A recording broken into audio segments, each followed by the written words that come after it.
नमस्कार साहित्य प्रेमियों, स्वागत है आपका अपने YouTube चैनल माइलस्टोन एक्सप्रेशन पर। मैं वैष्णवी लेकर के आई हूँ दिव्य प्रकाश दुबे द्वारा लिखित मुसाफिर कैफे और आप सुन रहे हैं एपिसोड 14। चंदर अपने कुछ पुराने दोस्त पाकर बहुत खुश था। असल में किताबें दोस्त तब बनती हैं जब हम सालों बाद उन्हें पहली बार की तरह छूते हैं। किताबें खोलकर अपनी पुरानी अंडरलाइंस को ढूंढ ढूंढ कर छूने की कोशिश करते हैं। किसी को समझना हो तो उसके शेल्फ में लगी किताबों को देख लेना चाहिए। किसी की आत्मा समझनी हो तो उन किताबों में लगी अंडरलाइन को पढ़ना चाहिए। चंदर को किताबें खरीदने में करीब 11:30 बज गए। उसे अब थोड़ी थोड़ी भूख लगनी शुरू हो गई। वो किताब की दुकान के पास ही एक कैफे में जाकर बैठ गया। कैफे साइज में बड़ा था, लेकिन कैफे का मेन्यू छोटा सा था। मुश्किल से 3-4 टेबल, मेन्यू में बस 3-4 तरह के पराठे, 1-2 तरह के सैंडविच और चाय, कॉफ़ी, नींबू पानी, बस इतना ही मिलता था कैफे में। इक्का दुक्का टूरिस्ट बीच बीच में आलू, गोभी, पनीर के पराठे खाने आते रहते। चंदन ने पराठे और चाय ऑर्डर करके किताबें पलटना शुरू कर दिया था। किताब पलटते पलटते करीब 1 घंटा बीत गया। शहर छोटा हो तो दिन बड़े हो जाते हैं। चंदर आराम से किताब पढ़ने में मशगूल हो गया। शेखर एक जीवनी को पलटते हुए उसको अपनी जान पहचान की एक पुरानी लाइन मिली। यदि प्रत्येक व्यक्ति अपनी जीवनी लिखने लगे तो संसार में सुंदर पुस्तकों की कमी न रहे। इस लाइन को पढ़कर चंदर ने किताब के पन्ने को सहलाया और किताब के पन्ने ने वापस चंदर को सहलाया। ये लाइन कहीं खो न जाए, इसीलिए चंदर ने काउंटर वाले लड़के से पेन मांगा और अपनी ज़िंदगी के बारे में सोचने लगा कि उसको अगर अपनी किताब लिखनी हो तो उसका एंड वो क्या लिखेगा। ऐसा कुछ तो उसने किया ही नहीं। उसकी कहानी में ऐसा अलग क्या है जो वो बैठ के किसी को सुना पाए। ये सोचकर चंदर को पहली बार अपने ऊपर कोफ्त हुई। किताबें मज़ा देती हैं और अच्छी किताबें मज़े मज़े में पता नहीं कब बेचैनी भी दे देती हैं। चंदर पहली बार अपनी ज़िंदगी के बारे में किताब की तरह सोच रहा था। दिमाग पर बहुत ज़ोर डालने के बाद भी उसको समझ में नहीं आ रहा था कि उसकी कहानी का एंड क्या होगा। उसको पहुंचना कहाँ है, वो करना क्या चाहता है। सुधा अगर शादी के लिए मान जाती तो क्या वो एंड होता? सुधा से बच्चे होते तो क्या होता? उसके बच्चे बड़ा होकर बहुत अच्छा करते, क्या वो एंड होता? ऑफिस में अपने दोस्तों जैसे 2-3 घर बुक करवा लेता तो क्या वो एंड होता? शेयर में इन्वेस्ट करके लाखों कमा लेता तो क्या वो एंड होता? अपनी ज़िंदगी के बारे में किताब की तरह सोचने में समझ में आता है कि हम रोज़ कैसे टुच्ची ज़िंदगी जीने के लिए मरे जा रहे हैं। किताब और ज़िंदगी में बस लॉजिक भर का फ़र्क है। किताबों का अंत लॉजिकल होता है, ज़िंदगी का नहीं। जो लोग ज़िंदगी लॉजिक से ढूंढते हैं उनके जवाब हमेशा गलत होते हैं। ये सब सोचते हुए उसे पहली बार ये ख्याल आया कि छुट्टियाँ क्यों इतनी ज़रूरी होती हैं। अपनी ज़िंदगी के बारे में किताब की तरह सोचने से कई सारे भ्रम दूर हो जाते हैं। चंदर को बहुत ढूंढने पर भी अपनी ज़िंदगी का कोई लॉजिकल अंत नहीं मिलता। उसने थक कर अपनी ज़िंदगी के अंत के बारे में सोचना बंद कर दिया और एक चाय का ऑर्डर दिया। चाय की चुस्की में जैसे पुराने दिन घुले हुए थे। हर एक चुस्की के साथ पुराने दिन उसके अंदर उतरकर उसको बेचैन करने लगे। अब सुधा से ज़्यादा उसको अपने होने वाले बच्चे की याद आ रही थी। सुधा हमेशा कहती थी कि हमें केवल याद नहीं आती, बल्कि सबसे ज़्यादा वो यादें याद आती हैं जो हम बना सकते थे। चंदर अपने मन में अपने बच्चे की शक्ल बनाने लगा। बच्चा किसके जैसा दिखेगा? चंदर हमेशा से चाहता था कि जब भी बच्चा हो तो लड़की हो, क्योंकि बच्ची होने पर वो सुधा के बचपन की झलक देख पाता, छू पाता। ये सारी बातें उसको परेशान कर रही थी। तभी उसने देखा कि कैफ़े में पम्मी आई हुई है।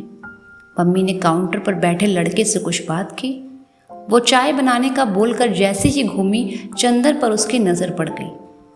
चंदर को देखकर पम्मी उसकी टेबल पर आई और इतनी सारी किताबें देखती बोली, तो इसलिए घर छोड़ा था? मुझे खुद नहीं पता किस लिए, तुम्हें क्या लगता है किस लिए छोड़ा होगा घर? इतनी सारी किताबें हैं तो किताबें पढ़ने के लिए घर छोड़ा होगा। किताबें पढ़ने के लिए घर छोड़ने वाले तुम दुनिया के पहले आदमी होगे। Good idea.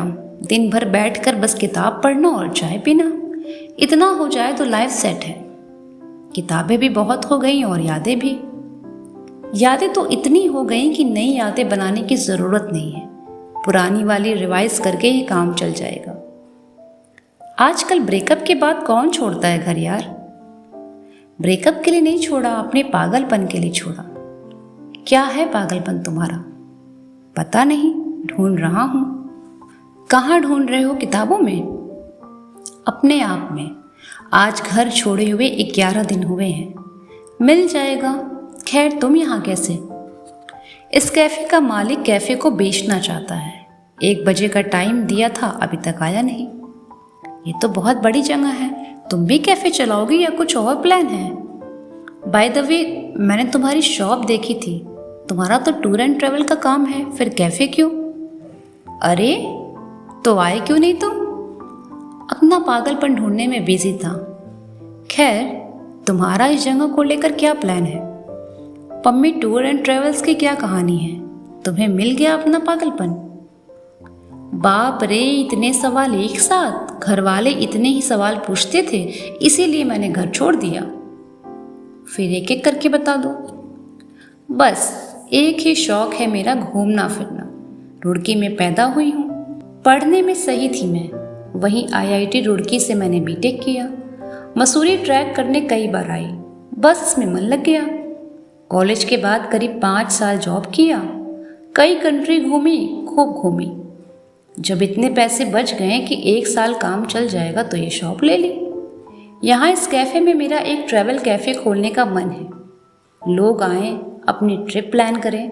होटल में वो फील नहीं आती। मैं चाहती थी ट्रैवलर्स यहाँ आकर रुक पाएँ कुछ दिन। मैं उनको ट्रैक पर लेके जाऊँगी, कभी बाहर या टूर बने या कोई नया देश, कोई नई जगह देखने जाऊँ, नए लोगों से मिलूँ, उनकी कहानियाँ सुनूँ। बस इतना सा पागलपन है। प्यार व्यार नहीं हुआ इस बीच में। 2 बार हुआ, घनघोर वाला हुआ, लेकिन यार मेरे से ये शादी वाला सेंटी आपा बर्दाश्त नहीं होता। पम्मी के ये बोलते ही चंदर के सामने रखा खाली कप सुधा की याद से भर गया। तभी वहाँ कैफ़े का मालिक आ गया। पम्मी उससे बात करने के लिए दूसरी टेबल पर जाकर बैठ गई। 15-20 मिनट तक उन्होंने कैफ़े को लेकर कुछ डिस्कस किया। इस बीच चंदर उठकर वहाँ से चल दिया। अपने कमरे में आकर चंदर ने किताब खोल कर रखी और किताब ने चंदर को पढ़ना शुरू कर दिया। अगले 3-4 दिन चंदर ने उसी कैफ़े में किताबें पढ़ते और चाय पराठे खाते बिता दी। खरीदी हुई किताबों में से आधी किताबें चंदर ने पढ़ ली थी। पुरानी अंडरलाइंस ने एक बार फिर से चंदर को ढूंढ लिया था। कैफ़े के बैरा अब उसको पहचानने लगे थे। मसूरी की सड़कों को अब चंदर अजनबी नहीं लगता। आते जाते होटल वाला चंदर को कई जगहें बताता रहता है। कई बार इंसिस्ट करके धीमी टोन में पूछता भी, सर कोई भी इंतज़ाम करना हो तो बता दीजिएगा, हमारे यहाँ सब इंतज़ाम रिजनेबल रेट पर होता है। होटल वाला भी अब चंदर के लिए अजनबी नहीं था। वो चंदर को बार बार मोबाइल पर लड़कियों की फ़ोटो दिखाने की कोशिश करते हुए बताता रहता, सर एक बार देख तो लीजिए, मुंबई की हीरोइन भूल जाएंगे। चंदर उसके इस ऑफ़र को हर बार मुस्कुराकर टाल दिया करता था। इस बीच चंदर ने अपने घर पर बता दिया कि वो विपश्यना के ध्यान शिविर में गया हुआ है। उसका फ़ोन कुछ दिन तक बंद रहेगा, वो लोग परेशान न हो। इस बीच चंदर ने सुधा को फ़ोन करने की कोई कोशिश नहीं की। गुस्सा जब बढ़ जाता है तो दुनिया को झेलना बड़ा मुश्किल होता है। गुस्सा जब हद से ज़्यादा बढ़ जाता है तो अपने आप को झेलना मुश्किल हो जाता है। कमाल की बात यह है कि हम अपने आप से चाहे कितना गुस्सा हो जाए, एक सुबह अपने आप सब कुछ सही हो जाता है। चंदर का अपने आप से गुस्सा थोड़ा थोड़ा कम हो रहा था। चंदर को अपने आप को झेल पाना मसूरी ने थोड़ा आसान कर दिया था। जैसे जैसे किताबों के पन्ने पलटते जा रहे थे, वैसे ही अगला दिन अपने आप को पलटता जा रहा था। ऐसे ही एक दिन टहलते हुए चंदर पम्मी की शॉप के बाहर से गुजरा और वो इस बार अंदर चला गया। तुम कैफ़े कब ले रही हो? उस कैफ़े में चाय के पैसे देना अच्छा नहीं लगता। काश ऐसा होता, कैफ़े की डील हो ही नहीं पा रही है। क्यों? उसका ऑनर 12 लाख रुपए बोल रहा है। कैफ़े तो बहुत अच्छा है। हाँ वही तो, मैं डील मिस नहीं करना चाहती। ये सुनकर चंदन चुप हो गया। पम्मी ने चाय के लिए पूछा। चंदन ने चाय के लिए तुरंत हाँ कर दिया। वो चाय को कभी मना ही नहीं कर पाता था। चंदन ने पम्मी से उसका कंप्यूटर यूज़ करने के लिए मांगा। चंदन ने अपना ईमेल चेक किया। मेल बॉक्स में दुनिया भर की मेल थी, डॉक्टर बत्रा से लेकर होम लोन तक, लेकिन सुधा का एक भी ईमेल नहीं था।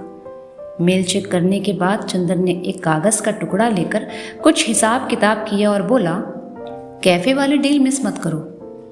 नहीं करना चाहती, लेकिन क्या करूं? हालांकि मैंने टाइम ले रखा है, बैंक मुझे लोन देगा नहीं। एक बंदे से बात की है, वो बोल रहा है कि 2 लाख रुपए लेगा और 12 लाख का लोन अप्रूव करा देगा, लेकिन वो बंदा सही नहीं लग रहा है। कैफ़े चलोगी?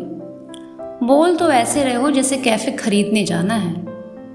कैफ़े खरीदने भर के पैसे थोड़े हैं मेरे पास, पराठे खिलाने भर के हैं। चलो चलते हैं। कैफ़े खरीदने भर के पैसे थोड़े हैं मेरे पास, पराठे खिलाने भर के हैं। चलो चलते हैं। चलो। इसके आगे की कहानी आप सुनेंगे अगले भाग में। अगर वीडियो पसंद आया हो तो प्लीज़ लाइक शेयर सब्सक्राइब ज़रूर करिएगा। आपका बहुत बहुत धन्यवाद।